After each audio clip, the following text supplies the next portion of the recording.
Hi, shalom friends. One of the greatest boxers of all time was Muhammad Ali. To tell you the truth, I remember him growing up as Cassius Clay before he changed his name. And he had what they call chutzpah, he had flair, he had swagger, and he had a reputation. I mean, 56, I think he had 56 wins. That's pretty impressive. But I know one opponent that he never would be able to vanquish. And I'll tell you, his shadow. Now you ask yourself a question, a man that's a heavyweight, that literally his fists were lethal weapons, and he could dance his way around just about anything. How could it be that he couldn't beat up, knock out a shadow? I mean, how heavy is a shadow? Of course, the answer is obvious. How do you knock out something that doesn't exist? So if he's doing shadow boxing, the more he boxes, that shadow will remain as strong and as vibrant and as imaginary as it was before his first left hook. But here you have to ask yourself a question.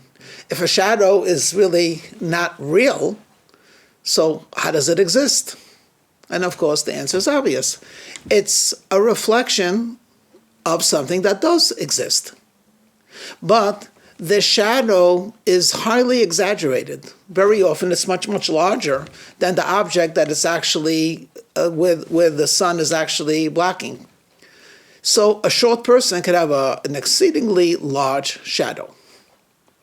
So A, if you shadow box, you'll never get rid of the shadow. 2, the shadow is often a reflection or an image of something real, something true, but the shadow is not. And indeed, it's highly exaggerated. Now, I was thinking to myself that many of us box a shadow. I'm talking about a spiritual boxing. So let me give an example, okay? I'll give one example between people and one example between us and God. And of course, you're welcome to add many of your own examples. Imagine a man who's happily married, and his wife tells him, Yaakov, in 2 weeks from now on Monday, my best friend is having her birthday. Please come home on time because I promised I would be there. Sure, Shoshana, no problem. She reminds him one more time during the week. Yaakov, please don't forget, a week from Monday. Got it. I got it. You don't have to nudge. Okay.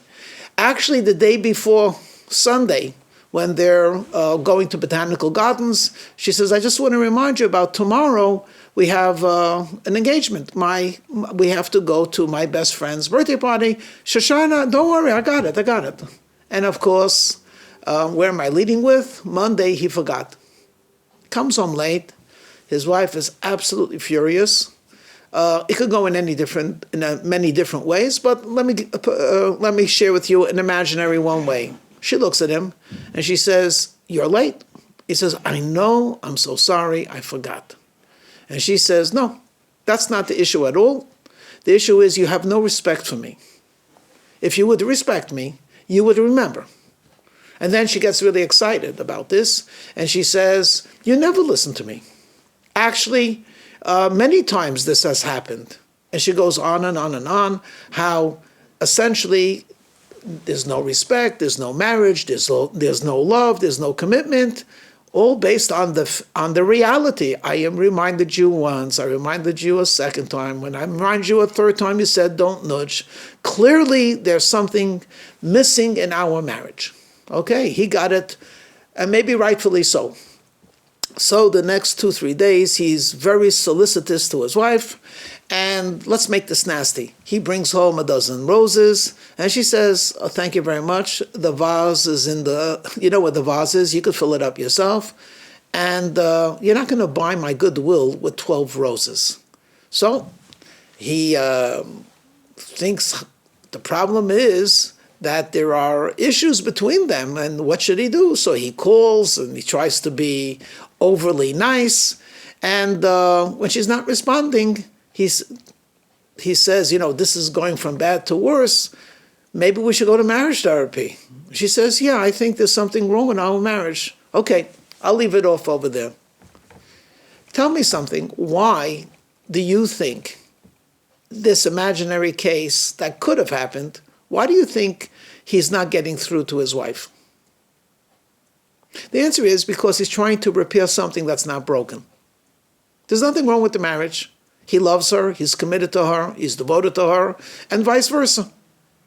The problem is that he has a lousy memory. That's his problem, not the marriage.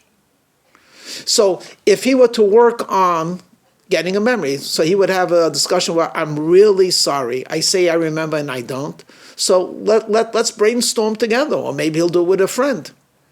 How can I remember better? Okay, get yourself a planner. Perhaps you could text me. Maybe I should have. That's doable.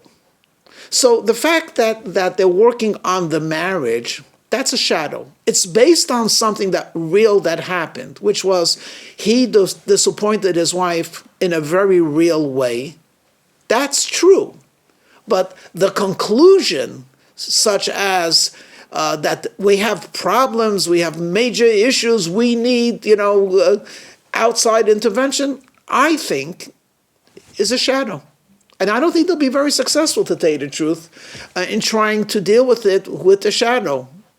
Okay. Let's take something between us and God. You come to the synagogue, you put on your tefillin, and the service starts on page 20, it ends on page 53. Okay? The cantor begins, Hodu L'Hashem, and you say Hodu L'Hashem, and then you just blank out.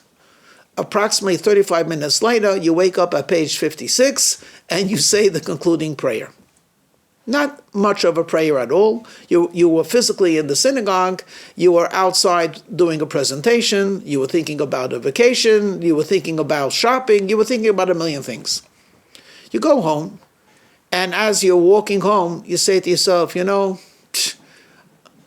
I came to the synagogue to pray, and I really didn't. I mumbled, and I fumbled, and I zoned out. Not only was the prayer not true, I think I'm just a plain hypocrite. I come to the synagogue to pray, but actually I was using the synagogue more for daydreaming. And then he says to himself, I'm not so sure I'm very sincere in anything that I do. I mean, I keep the dietary laws. I have a feeling that if I was really more sincere, I would be more scrupulous about that. And he starts doubting his dietary laws, and then his Sabbath observance, and then his whole relationship to God. I don't even think if I did pray with intention, God will listen to me. Why should he?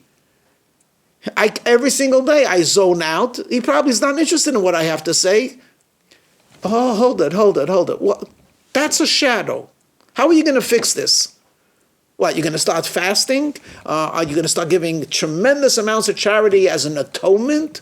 Or are you going to doubt your very being as a Jew? Maybe you shouldn't keep the Sabbath. After all, you don't know how to pray? Of course not. There's nothing wrong with Judaism at all. What's wrong is that you get distracted. So work on what has to be done. What has to be done? Put your finger on the place. Maybe put a sticky, maybe underline a prayer that you like. Maybe don't pray as much. Concentrate on something less, but with more intention. But don't create an image. Don't create a smoke screen. There's nothing there. You'll never be able to fix it. Let me tell you a cute, I suppose it's a joke. Or maybe it even happened. There's a Mr. Bernstein who's a very lovely Jew, but not much of a synagogue goer. And one Shabbat, he decides, I should go to shul. So he sits in the back, and it's a very nice crowd, and the chazan is doing, they take out the Torah. People are given the honor, to come up to the Torah and make the blessings. And the fellow who's giving out the honors notices Mr. Bernstein, who's not a regular. So he goes over to Mr. Bernstein and says, Mr. Bernstein, so nice to see you. I haven't seen you in many months. Can I honor you by calling you up to the Torah? And he said, sure. I mean, that's very nice of you. Anyway, what happens is he gets called up to the Torah, but it's actually, when he gets up to the Torah, he whispers, I don't remember the blessings. You have it in English? He says, don't worry, you don't have to make the blessings. All you have to do is lift the Torah. So he hadn't been in the synagogue for quite a while, And when he did, he never really paid attention. Wasn't sure exactly how to do it. So he says, this is what you do. You take the scroll, you unroll it, just the 3 columns, and then you bend your knees, and it's all in your wrist. You just pick it up. It's not hard at all. Well, Mr. Bernstein is very good in balancing a checkbook, but he had no experience in balancing a Torah. So he bends down, picks up the Torah, he almost drops it. From one side, he could hear someone shouting, he's dropping it! On the side, he gets, and the Chazan's trying to hold on to it until finally he's crimson with shame, and he was really frightened. He was going to drop it. He puts it down and realizes that this was horrible. I mean, he embarrassed himself in front of the community, and he actually almost did a terrible thing of dropping the Torah. Right after the Shabbat, Mr. Bernstein decided that he would make amends. He's going to make sure that this never happens again. He went out and he bought weights, got himself a personal trainer. For 6 months, he was lifting weights. He put 1.5 inches on his waist size, chest size. His biceps were bulging. He could press 200 pounds without blinking an eye. He's ready to lift the Torah. 2 months later, he shows up in the shul, and the shamash sees him, and the same thing happens. He says, Mr. Bernstein, can we call you up to the Torah, give you an honor? He said, certainly. And the guy calls him up, Ya'amod, Mr. Bernstein. Mr. Bernstein, this time, completely different than the first time. He strides up with confidence. Gets to the Torah. The man opens up the Torah up to 3 columns. Mr. Bernstein looks at the guy. Not 3 columns. It was like this, 6 columns. And without waiting a second, he bends fluidly. He lifts that Torah. Proudly, he shows it to the right, to the left. And no one is clapping. In fact, they're just staring at him as if he's off his rocker. He puts down the Torah, and he says to the shamash, did I do something wrong? Look at that.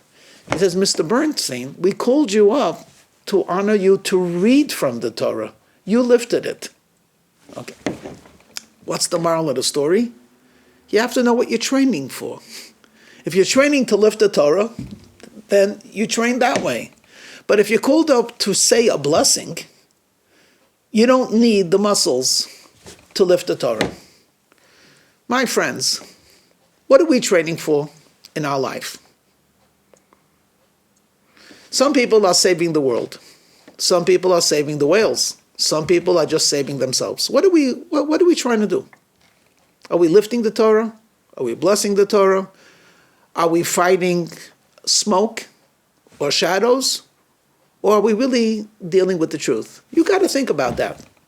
I would venture that if we could actually think sincerely and honestly about what we're capable of doing and what is expected of us, we would actually have a much easier time to fulfill our destiny than we're doing right now. If you're not sure, talk it over with a rabbi. Talk it over with a good friend. Look into the holy book. You might get illuminated. I wish you a lot of success in your weightlifting. Shalom.